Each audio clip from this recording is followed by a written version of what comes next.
First of all, thank you very much. Please, I'm going to pull this down so that you can hear me. I think it's important that we're as clear as we can be. I'm Reverend Darrell Gray. I'm the political advisor for the St. Louis Metropolitan Clergy Coalition, and I'm affiliated with several different clergy and activist groups in the city. We're here today in response to what happened last night, the destruction and the violence and the death that took place last night. There'll be a few members representing clergy groups and activists who will speak. We are very clear. We know that the elected officials are going to speak on their own behalf. We understand that the mayor is having a press conference. We understand President Reed sent out information today about cleaning up. But this is particularly for the clergy and the activists, because I wanted to be very clear. About 5 o'clock in the morning, I just jotted down some notes. As I said to someone, there are a whole lot of words that we could say, and then there are very few words that will probably have any meaning right now. Let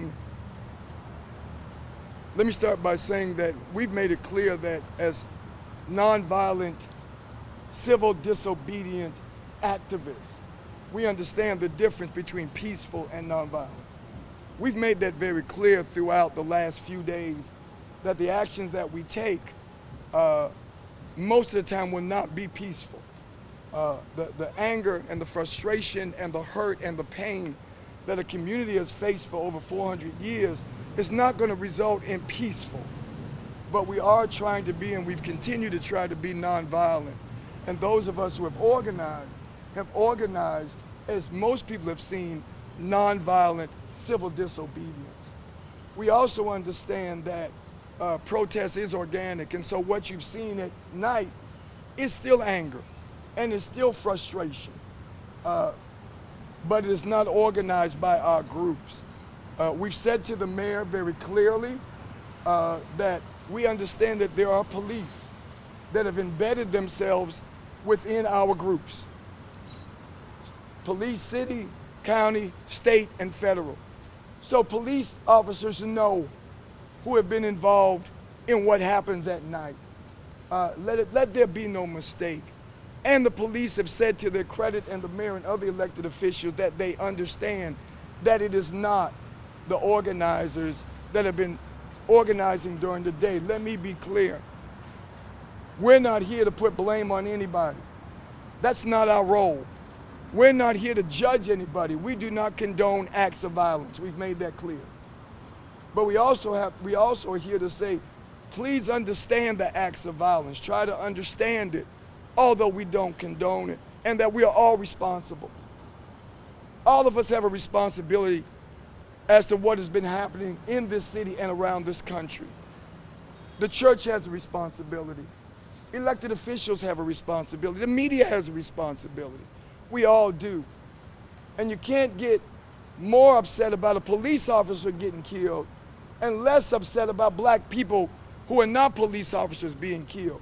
And we've gotten those calls today too. And so I know that Rasheen is going to talk. I just finally want to say, and I want to be very clear, the mayor said there needs to be a culture change, and I agree with her. But the culture change is not in the black community. Our culture will not change. We are who we are. There needs to be a culture change among police officers who feel that they can look right into the camera and kill an unarmed black man. That's the culture change that needs to happen. There needs to be a culture change within the police department where a police officer can have 19 citations against him and still be on the police force. Where police in this city can have citations and incident reports against them and still be hired in other municipalities. That's the change that needs to take place. And so as we grieve for the gentleman that was killed last night, as we say to the families of the officers who were shot last night, that is not what we want. But let's have a conversation about how violence in this city in America, how structural racism in this city and in America is affecting all of us, but affecting the least of these more. And so we'll ask Bishop Elijah Hankinson who is the president of the St. Louis Metropolitan Clergy Coalition, if he would speak, followed by State Representative Rasheen Aldridge. God bless each of you. Again, I'm Bishop Elijah Hankerson, president of the St. Louis Metropolitan Clergy Coalition. Normally when I stand before you, I have prepared statements. I'm talking from an iPad. However, the statements I share to you today are from my heart. My heart is grieved in regard to the activities that occurred last night in our city. And please understand that what happened to George Floyd was a criminal act, but it does not condone the activities that we saw on last night.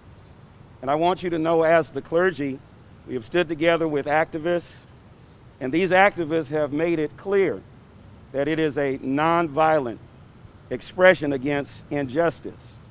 Unfortunately, there are many that are grouping everyone together, a criminal element that is hiding behind these activists that are doing such a wonderful job. I ask you, the public, please do not put them all together.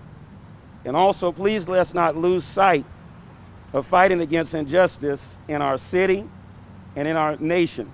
I know we're angry, I know we're upset, but there are activists that are organized, they have put things together so that we can participate and so that we can make change in our community. Again, to loot buildings, to burn buildings down, and to take an innocent life like was taken last night does not do anything for the cause of justice. If anything, it detracts away from it. It distracts away from it. So we're not going to stop. We're not going to pull forward. We're not going to pull backwards in regards to fighting injustice. The Bible lets us know that we are to be restorer of paths to dwell in. And so here we are to work. Here we are to stand together. Our president of the Board of Aldermen on last night called for a cleaning of our community. And so we're here with our brooms to stand together with him and to stand together united as a community to rebuild the walls that have been torn down. Again, I want to reiterate the fact that the activists that have been doing such a wonderful, wonderful job, they have made it very clear that they do not stand for violence. So please don't lump these young people together with those that are coming in and seeking to detract, to steal, to loot, and to kill. They've got together, and there'll be a call for a moratorium on further activity until we can come together and determine a path forward. So please understand, we need your prayers. We need to come together as a community, black and white, rich and poor, regardless of what economic spectrum that you come from, so that we do not see a repeat of what occurred on last night. Let's continue to stand for justice and to stand for what is right, because that's what the Lord does require of us. God bless you on behalf of the St. Louis Metropolitan Clergy Coalition.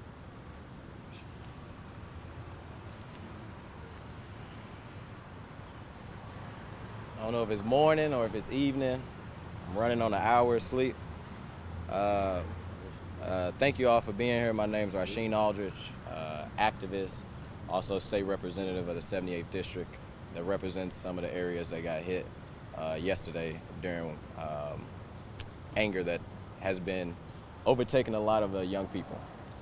And that's why you've seen a lot of us young people over the last couple days organizing, and not organizing in small numbers.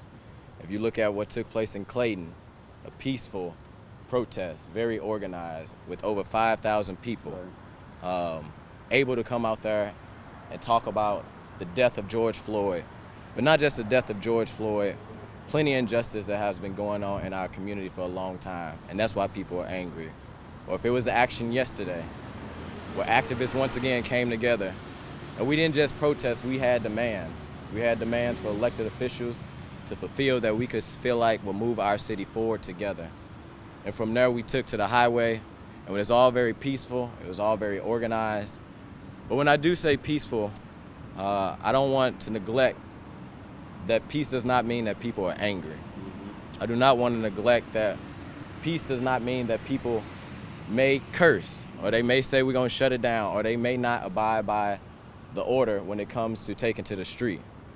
But it is done in a way because we're in this for the long haul, is done in a way where we're trying to get justice not just for George Floyd, not just for Mike Brown, not just for Kerry Ball, and so many other lives, but we're trying to get justice in a system that continues to tell us no matter your zip code, your life is not important. No matter where you live, you don't deserve the same education as people in West County or in Ladue area. Because of the area you live in, you have livable wage jobs that are not in your community.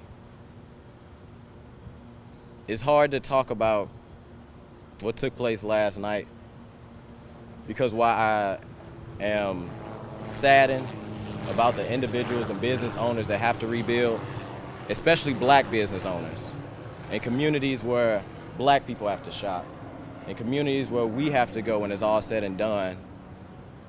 But I also understand, like I say, the pain and anger and the grief that these young people are feeling, because I am one, and I am upset. And I'm tired of coming to the streets and protesting. We don't want to do this. But at the end of the day, we continue to see a system that is in place that is saying your life does not matter, your education does not matter, your healthcare does not matter, your community does not matter. I want to make it very clear that the organizers that have been organizing the protests over the last couple days have been peaceful. That's right. We have been pissed off. We have been angry. And we're not pointing fingers at nobody, because in 2014, we probably was in their shoes. But we done moved past that a little bit. We done grew, and we've been making change in different ways. But only way we're gonna move mountains together is if we do it in a way where we're not especially hurting our own communities. In a way where we're not burning down our own businesses where we have to go shop at the end of the day. Because when it's all said and done, and when the smoke is gone and the fire is done, who knows if they're gonna rebuild in our neighborhood and we have to go miles and miles out to shop. So it's hurting us in the long run. But at the same time, like I say, I'm not pointing any fingers because I understand the pain of a culture that has continued to say that they don't care about black lives, not just in one arena, not just in two arenas, but in multiple arenas. We're gonna continue to take to the streets. We're gonna continue to come together and organize for future actions this week. And we're gonna continue to make sure our message get across that we standing in solidarity with the George Floyd family and so many other families that have lost their lives of police brutality. But we also want concrete change so our communities can look different, so we can live different, and so our generation after us can live different. Thank you. Before we invite you to ask questions, just want to remind you, clergy and activists, we call this so that clergy and activists can speak. We do want to acknowledge the president of the Board of Aldermen, President Lewis Reed, who is here with us. We do want to acknowledge the presence of the president and CEO of the Urban League, who has been doing an excellent job in our city, trying to respond to poverty and other issues. We do have other clergy who are here. We have Representative Lakeisha Bosley, who is here, and Third Ward Committee woman, Lucinda Bosley as well. But we made it clear, if you want to speak to individuals who are up here, if you want to ask them questions after the press conference, please feel free. But this is what we agreed to do between clergy and activists, and we're not going to deviate from that. Somebody asked me when the protest will stop, if we can make a promise. I got a call today, somebody said about 6 o'clock, Reverend Gray, can protesters promise that there'll be no more protests? And I said, probably when you can promise that there'll be no more killing of unarmed black people by police. They said, but Reverend Gray, you can't make a promise that there'll be no more protests in spite of what happened. I said, yes, when you can promise us that you're going to address immediately structural racism. And so don't expect us to be able to make a promise that we can't keep if you can't make a promise that you can't keep. And so what we're hoping in the next few days is that we'll have an opportunity to sit down. I know President Reed is trying to work out a situation where we can sit down with city officials. Police officials have called. They want to sit down and talk. The governor's office has called. He wants to sit down and talk. But activists are going to have to make a determination when we are ready to talk. I say they, I mean we. when we're ready to talk. And we'll continue to talk to clergy who have been supportive of us from day one.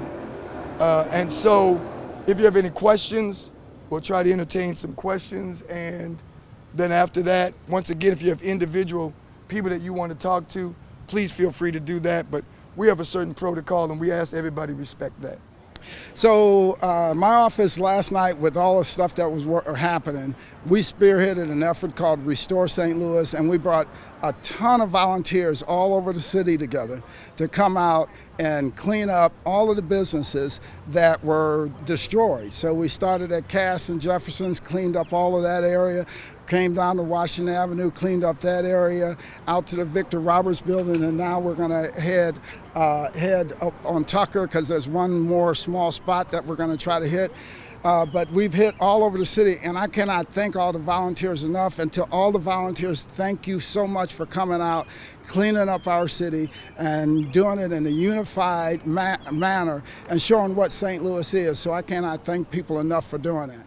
So we're partnering with President Reed and the RBC to provide resources for the cleanup, to provide individuals and also the materials needed to do so, because we cannot have our city and our businesses destroyed, burned to the ground, and ruined, because that's where we have economic vitality for the same people that we are advocating for, to have a job, to have some place to go shop.